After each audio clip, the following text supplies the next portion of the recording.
விஜயோட அடுத்த படம் கோட்னு வச்சிருக்காங்க. GOAT the greatest of all time அப்படின்னு எக்ஸ்பிளைன் பண்றாங்க. இந்த படம் வந்து எங்கெங்க டைரக்ஷன் பண்றாங்கன்னு பாத்தீங்கன்னா தாய்லாந்து, ஹைதராபாத், சென்னை இந்த 3 கண்ட்ரில படத்தை மேக் பண்றாங்க. இந்த படத்துல யார் யார் நடிச்சிருக்காங்கன்னு பாத்தீங்கன்னா பிரபுதேவா, பிரசாந்த், ஸ்னேகா, லைலா, விஜய் இவங்க எல்லாருமே சூப்பரான கேரக்டர்ல நடிச்சிருக்காங்க.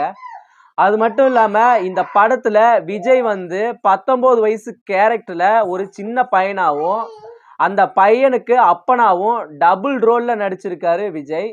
அதனால டபுள் ரோல் நடிச்சதுனால விஜய் ரசிகர்கள் எல்லாருமே டபுள் கேரக்டர்ல நடிக்க போறாரு விஜய். அதனால கொஞ்சம் எதிர்பார்ப்பு கொஞ்சம் எகிரிய வச்சிருக்கு விஜய் ரசிகர்கள்கிட்ட.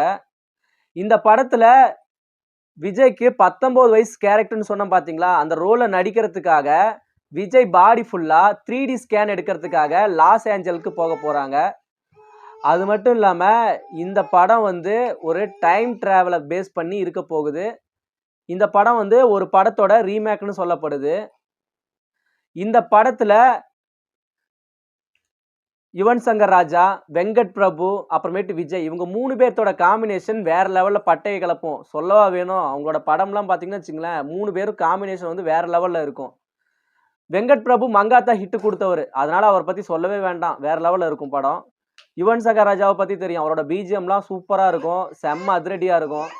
விஜய் சாரை பத்தி சொல்லவே வேண்டாம், அவர் வந்து சூப்பரான ஆக்டர், சூப்பரான டான்ஸர். அதனால கோட் படம் வந்து செம்மையா இருக்கும். அது மட்டும் இல்லாம இந்த கோட் படம் பார்த்தீங்கன்னா இப்போ தாய்லாந்துல டைரக்ஷன் பண்ணிட்டு இருக்காங்க.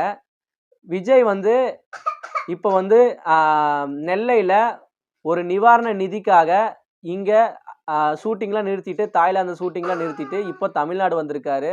பொறுத்திருந்து பார்க்கலாம் அடுத்த அப்டேட்டுக்காக.